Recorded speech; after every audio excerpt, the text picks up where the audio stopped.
Well, it is winter time, and it's cold. It's got cold out here. We were spoiled for a while, but it's legit cold. What do you guys do to survive the winter?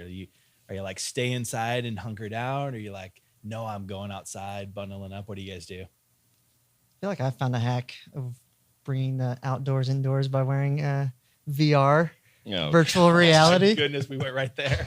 That's awesome. It's like I play ping pong. I probably sound so young right now, but at the same time, like I play putt-putt with my dad. He has one too. Yeah. And the mechanics are so like true. Yeah. It's mind blowing. That's awesome. So I still get to stay active indoor. Do you go outdoors at all? Do you take the dog out? Here's a personal story. We just had a bat in our house. Yeah. And I was playing VR and my wife's screaming. I never saw the bat above my head because I was in the virtual reality. Really standing up for your family there. Yeah. Protector. Yep, that's good. Yeah, I think about Pastor Tommy. Like he does runs outside. Like he's a real man. I pretty much stay inside all the time. Our basement is like a 10-degree difference, between our basement and our main floor. So a lot more time upstairs than downstairs. And then I do have chickens, so I go out to the back 40 and feed the chickens. Yep. So I got to go outside, break the ice out of there. It's awesome. I had someone at Tyson's ask me the other day, "Are you a farmer?" And I didn't know how to answer the question. So I'll answer it for you. You said yes. I said no. I'm a bundle up and fight it. I'm gonna go outside once in a while, go for a walk. Otherwise, I have the bike on the trainer in the basement, so which can be incredibly boring. So.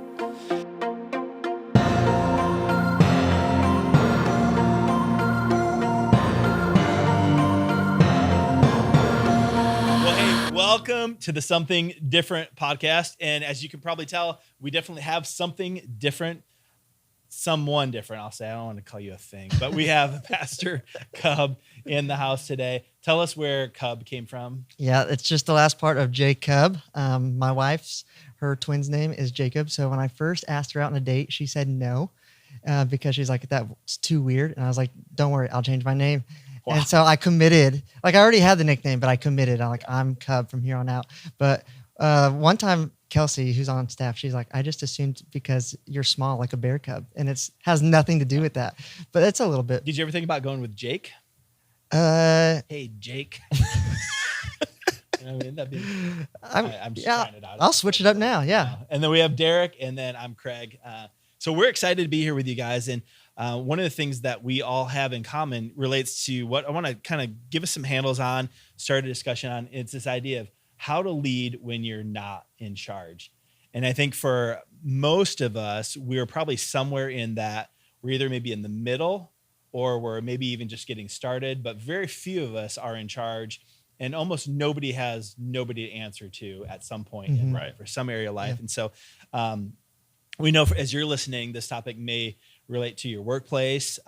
For many of you, it may relate to church, how to lead when you're not in charge.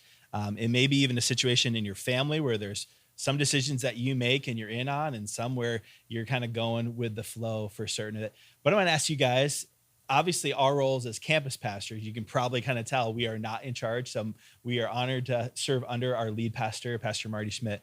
But first, before we get into maybe the struggles with it, what is nice about not being in charge? Like, what is nice about not being that kind of that tip of the arrow? Because like, if you imagine the arrow, that very tip gets everything coming at it, right? And we can often kind of tuck underneath behind that. So what's nice? What do you guys like about not being in charge? I try not to use it too often, but there is always that's what they told me to do, or, this is the play that we're running. I try not to use it too much, but I do think there's a general sense of like, people know that we're a part of something bigger, even just in our title of our role, like campus pastor. It's like, okay, so it's a campus of something bigger. Mm-hmm. So I do think there's a general like understanding and appreciation among like the people who attend our church, and especially the dream team of like, like Darik, you are a part of running the play, and that kind of comes from a bigger vision than what you hold. I just more understanding, more grace, I think. Yeah, like you said, the tip of the arrow, like it's often a lonely place. So I think of like when you're not in charge, usually you have more peers, team to link arms with. And just sitting here with you guys too, like this podcast, Pastor Marty, you two, I would say like, I'd point to you three as being like the most pivotal in my faith journey. So the fact that I get to do this with you guys, it's so fun that this team, the campus pastor team, like we get to lean on each other. Yeah. For sure. Yeah. It is a place. I mean, I think one of the things that we can do, whatever we lead under, to be praying up, and just kind of putting ourselves in their shoes. What would that be like? And how does it like to work with me on the other end? Mm-hmm. So tons of blessings, tons of just amazing opportunities working under a leader. One of the tensions can be, and I read this study the other day that talked about this phrase called silent quitting. Mm. And so when you don't feel like you are in charge, or maybe you feel disempowered, or there's something that you don't like and wouldn't have meant what you have done, the number of people, it's at 62% of people report that they are silent quitting, meaning they are at their jobs, but they've largely disengaged in many different areas of that. They stopped kind of going the extra mile. They've stopped dreaming. They maybe stopped socializing a little bit in there. And so this is one of the things that can happen, maybe a bent towards passivity, when we've realized, hey, we're not in charge. There's things that we can't control, like at least the level we would want to control. Yep. And so one of the things that we've talked about is, how do you lead when you're not in charge? And the first phrase we're going to kind of wrestle with is, begin with what you are in charge of and make it as great as possible. What does that stir for you guys? Yeah, I think, and I was just talking to Rach about this, about our home. Like we just recently moved in about 6-8 months ago, something like that. And we have a lot of work to do on the house. Yeah. And so we kind of were getting overwhelmed with everything. And then I kind of said to Rachel, like, what if we just like pick one area? And that has like significantly helped us focus and like actually be able to get stuff done and see results and be like, we're starting to like our house even more now, you know? And so I say that because I think the chance that we have to, if something's not going our way, I think it's easier to focus on what you can control. Like, like the focusing it in is kind of what helps you a little bit more. And despite anything that's like in your job or in your role, in your family, anything like that, there is always something that you can focus on and have some autonomy in, and choose to make the most impact positively that you can, I think. Yeah, I was just thinking, like, when I came on in our reality of campus pastor, we kind of added a new role for me of the broadcast campus pastor, which means Pastor Marty stayed being in Ottumwa at our location, yet we just added this role where I would help do all the other things that a pastor does outside of teaching. But I remember we were on the video call and we were getting like advice of how to go about this role. And someone said, hey, just so you know, like they're never going to see you as their pastor. Yeah. And so I'm like, well, what do I do with that then? And I don't think that's true though for you. Yeah, well, so I just kind of focused and I'm like, well, hey, there's always new people. Yeah. There's also an open door at the college. And so I just went all in rather than like the people that already saw Pastor Marty as their pastor, like honor that time that he's put in and those relationships that he's built. Like, what if I just focused in on the new people and the college students? And so, yeah, there's something beautiful. Like, I think people that often say like, I want that leadership role are often the people that probably don't end up in that role. There's something surprising about leadership because it's people, when they have their head down, like Moses was not looking for leadership roles. He just was given, God appoints leaders that are good for that role. So he was handed like the Israelites. And so people that have their head down, this is out of the archives. You're probably going to laugh, but do you know that movie Facing the Giants?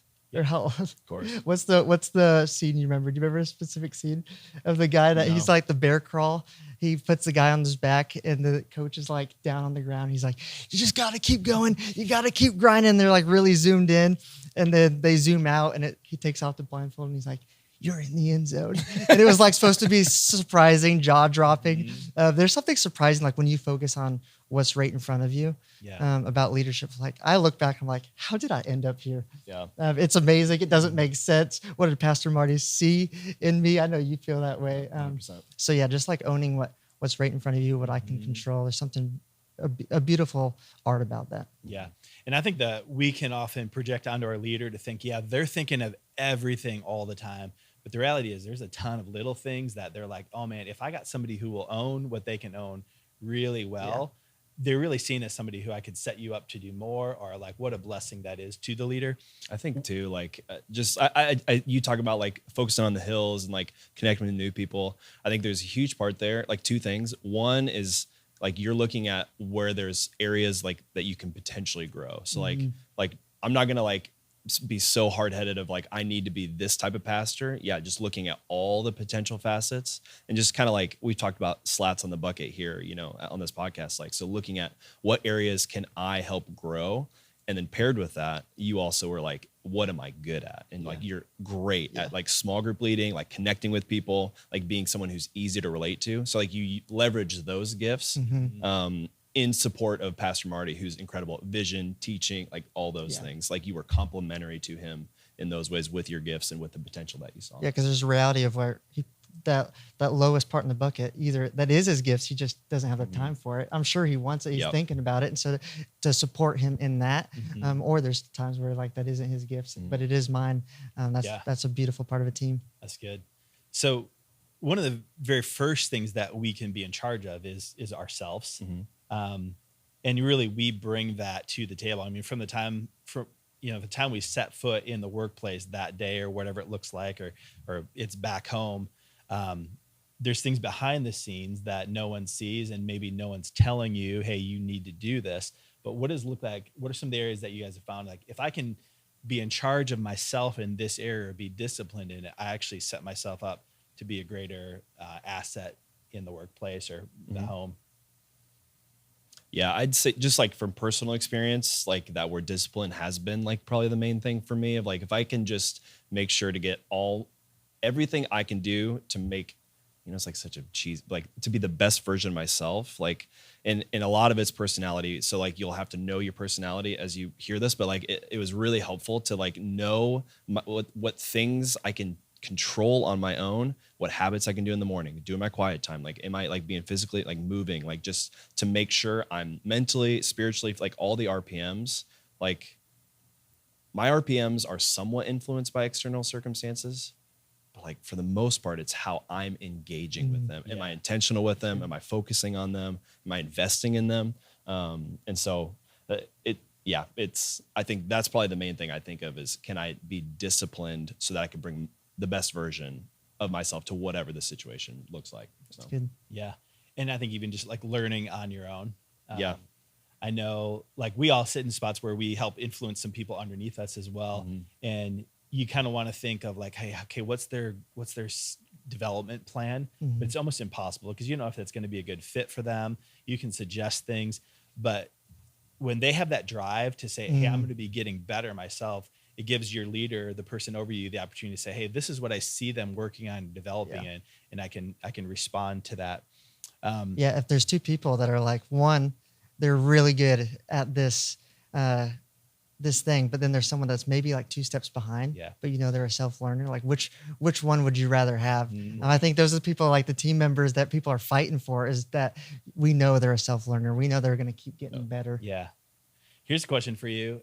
Have you ever noticed that every day there's going to be something like, I can't control that, or I don't know what the answer to that one is, or and then you go home, and do you ever find that you're picking up something that you can like own more or control more or work on? Like I often encourage people like, hey, have a 10%, like give your best to work, but like have a 10% that you're kind of owning on your own. Like, do you guys have hobbies like you're doing it, or house projects? And I know I'll give my example. Yeah.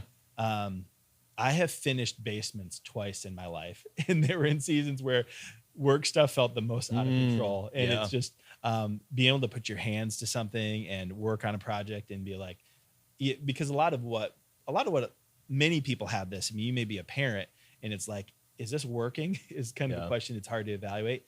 But when you're like, all right, I finally sanded for the last time, now for the trim, How about you guys? Anything that maybe a 10% area for you? I think for me, the first thing that comes to mind is like, we are in the people business. And so like, when are people ever like done, or like the work of being with people in ministry? And so like, I do agree with that of like, sometimes at home, it's helpful to have those things that you're like, I did it. And like, for me, it could be as small as like this time of year, you're thinking goals and like the whole year ahead. And it's like, what if I could read this many books? And it's like, I checked it off and it was like, I did it, and there's definitely projects, stuff like that too. Like I mentioned, plenty of things to still do in our house. So those feel helpful as well. How about beekeeping? Where does that fall in? It's not a good season in my life for the bees. I've lost 2 hives this year. I'm down to 1. So not something I feel validated in right now. Yeah, so that's good. You remember that? I think that 10%, like you challenged me that early on because I was just so invested in work that like even outside of work hours. And so I went and shot 50 free throws a day. Do you remember this? Yeah. Wow. And just to like see how better I could get. Yeah. My better percentage Yeah. still really bad. And it can sound like almost a selfish thing. I don't think it probably doesn't sound a lot like that, but it's really a gift to moments in your settings where even under leadership, you realize there's something you can't control. Mm-hmm. And it's a gift because you can have it be like open-handed. I'm not like who I am and what I can do is not all based on how this goes. Yeah. So you can be a little more lighthearted, a little more open-handed. For sure. Leads into this, this idea, the greatest value I can bring to my team is the energy of attitude. What's it? What do you consider as you walk in? You're in that setting. Maybe it's a meeting or you're working with a supervisor. The energy of your attitude. I think it's huge. Like we've talked so much. I feel like all across all of our teams about thermostat versus thermometer, like whether you're telling the temperature or setting the temperature.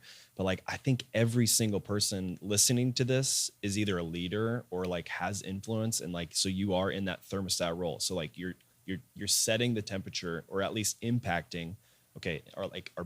Am I going to be someone who leans into this meeting or am I like too tired? I'm too busy. I'm just going to check out and do my own thing. Like, all of us, I'm pretty confident, have way more influence in the feel of a room than we ever know. And like, especially if you're like going to be fully checked out and just like, it doesn't matter. Like that, it's not just a you thing in that moment. Like it is impacting other people around you.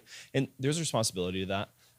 But I think it's huge. And we talk about that, like the personal, what can I control? It's like, yeah, no matter what decision comes down the pipeline to you, you still have that control over what you're going to choose for your attitude. Yeah, you really do you can take up mental energy or even care energy from the people who lead you when you present yourself as I'm struggling in a meeting, or because they're not only looking at you and how are you doing and they're worried about you, but like, okay, what tone is this setting amongst the other people in the room? How about your energy of attitude? Yeah, I think you can always see like anytime there's a decision made, there's the choice of like, am I going to choose, even if I don't agree with it, to be positive about it or negative about it? When you're in on like the vision and mission, I feel like everything else kind of feels like a little bit less heavy. I think there's a story of I don't even know what president. I think it was JFK was visiting NASA, and he walks past someone, didn't know who he was, and he's like, "Hey, what do you do?" And he said, "I'm helping putting someone on the moon." And then someone kind of whispered to him, they're like, "That's a janitor," and just like his vision of like, "Hey, I'm choosing to be positive about what I'm doing right now." There's something so inspiring about that. Yeah, I'll just say too, like, I think it's easy for us to think about having a good attitude because we're in such a healthy cult. Like that, it's not made up. This staff is so healthy. Pastor Marty, such a healthy leader, and like any meetings we're usually in are like high energy, high vision. Like it feels fun to be a part of. Many people listening definitely would be in a different spot, but I will say, like, I've talked to people who are in the same exact job and their attitude is completely different. Yeah. Someone who's just checked out, like I'm just doing it for the, like down on themselves. And then someone else who can see it as like, but I see the positives. Maybe it's the people I'm connecting with. Maybe it's the chance I have to invite people to church. Like it is like it's a big shift to get from one of those spots to the other one. But man, I think it makes all the difference in just how you're like that mindset. I think shifts everything for you with what trajectory you're going forward. So, so we're spoiled. Yeah. I want to shift a little bit to thinking about how can we have a positive, how can we make an impact where we're at but also possibly with the person that leads us. And so, one of the things, I'll just be honest, one of the mistakes that I made early on, before I was ending up the bridge, and I think I'm getting better at it, but not perfect at it, is I used to think that if I was pretty sure I was right, then that's what it was. But you can all relate to probably, oh, I think you're right. You might be right, but you're a pain in the butt to work. Yeah. Right. And so you may be right, but if I can't wade through everything else, everything that's baggage with it, I don't know if I can engage with you to unpack or listen to you well. So what are some of the ways that you have found that you can have influence in the seat you're at, to help the leaders, in our case, often Pastor Marty, above you? Yeah, I think for me, it's like, I'm gonna butcher the phrase, but like I think of like, people aren't gonna remember what you think or say, but they'll remember how you made them feel. Like, I think that's like, we think about that a lot, I think, in ministry. But there can be situations where, if you're in a disagreement about something, or you need to coach someone on something, or like if you just see something differently, there's a lot of ways to go about that, right? Like, you can have the stark, immediate, like, hey, do this different.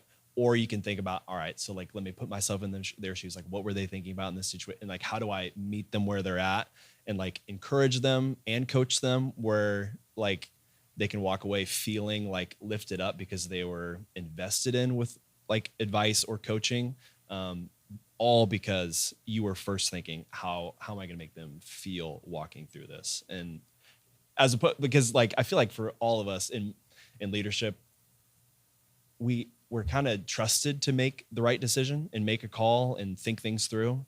And so I think a lot of us have a gut, like, oh, this is the way we should do it. Yeah. And like, oh, like we think we know the right answer right away, but it's good to slow that process down and not just share that right away, but to slowly work that other person to what you're thinking.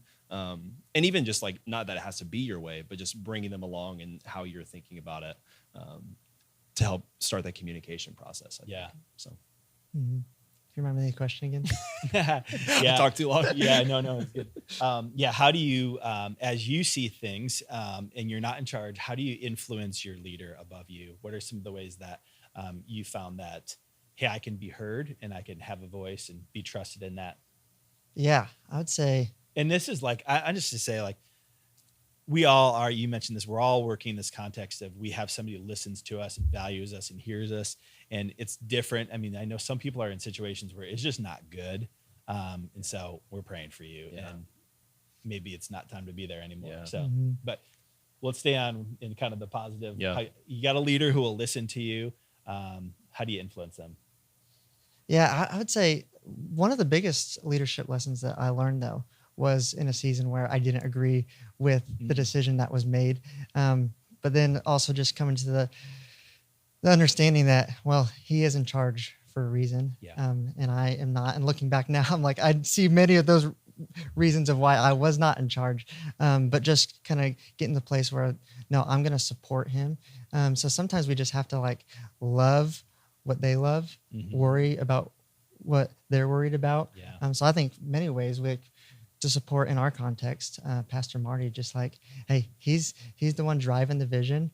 So getting behind the vision, whatever he's excited about, let's get excited about. Whatever he's worried about, let's get worried about. Yep.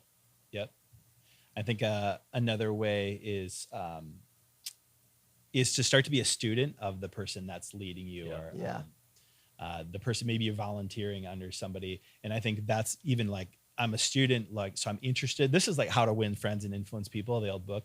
I'm interested in what you're interested in. I value what you value. And I care about that. But then also being a student of rhythm and pace and how you like to be communicated with, and what's a good time. Do you like the, spur of the moment questions? Do you like the, let's schedule a meeting for this?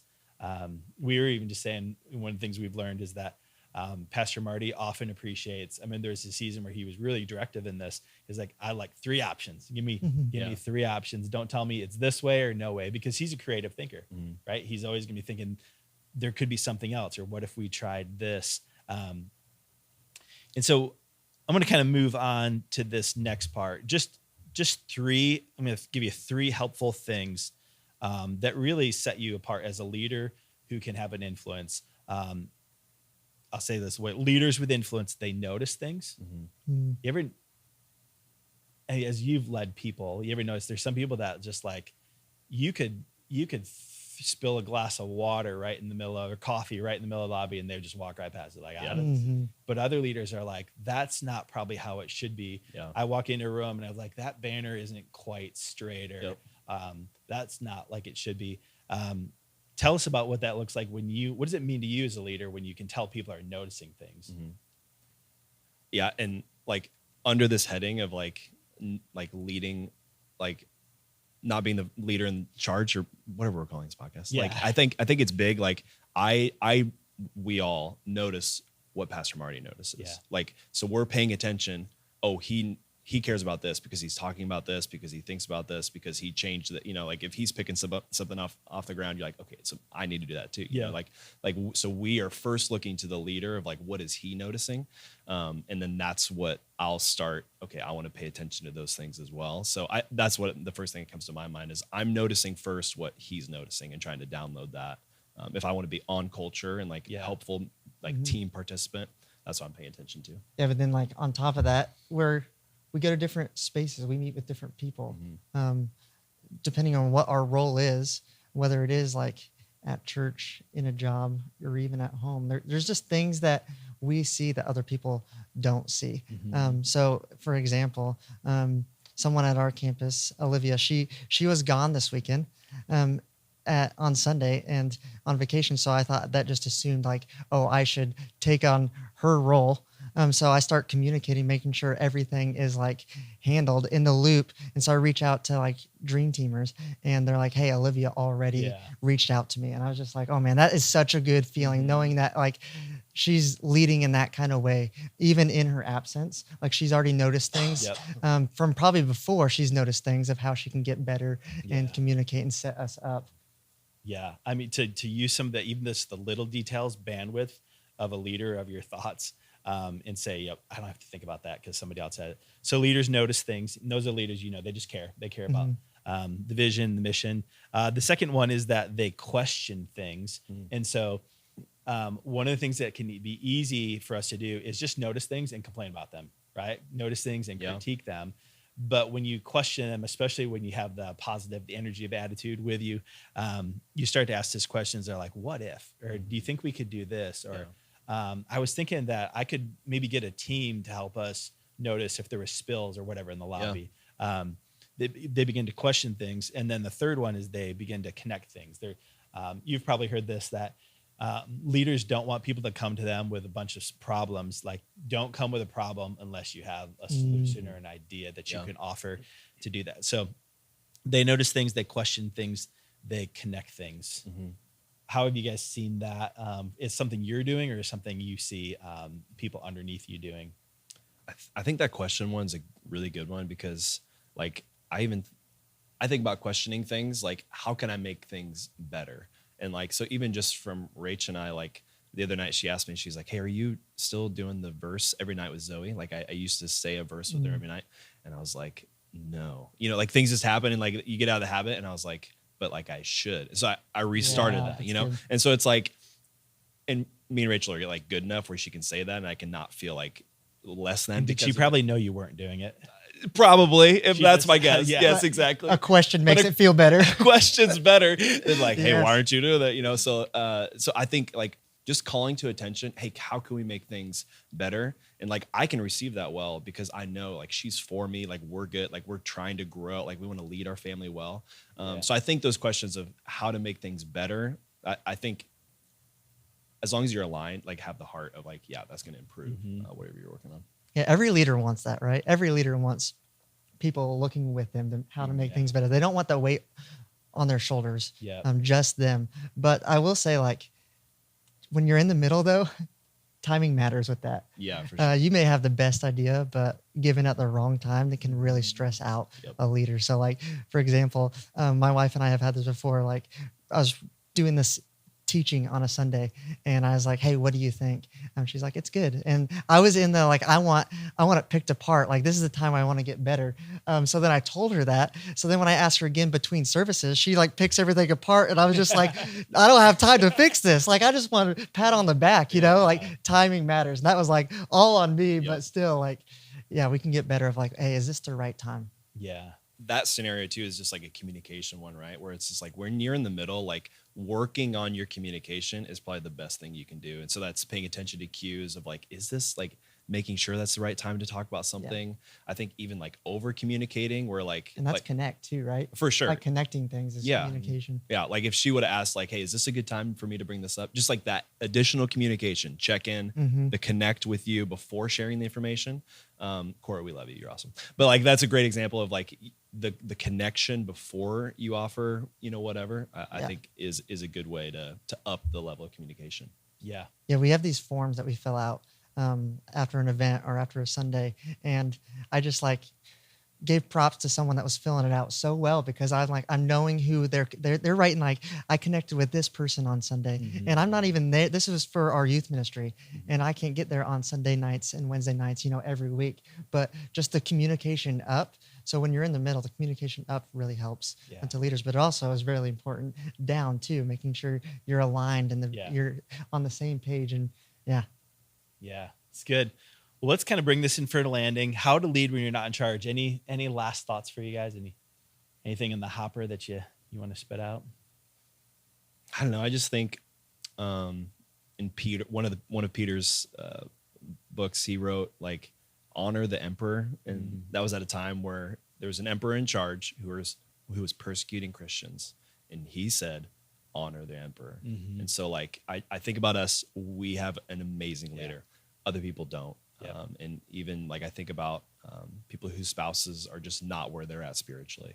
I think about leaders who have people above them that's like that is not the person I want above me. And so I'm feeling for those of you who are listening. I'm just like it's hard. It's really hard. And I feel like from Scripture, like the mandate is just pray for them and like be true to your witness and be like honest with who you are. And I do agree, agree with your sentiment. Like if you're in a bad workspace, it's like, maybe you should consider getting out. But I think the heartbeat of what I've heard in this podcast is like, as much as you can do, as far as it's up to you, like make the most of wherever you're at and pray for in that gap, pray for them. Yeah. So. That was so heartfelt. I'm not going to say anything after that. And we've kind of walked through a few circumstances and situational things, but at the end of the day too, like who you are and how you operate is a personal integrity, like really between you and the Lord. Lord, I want to do what's right, no matter how hard it is.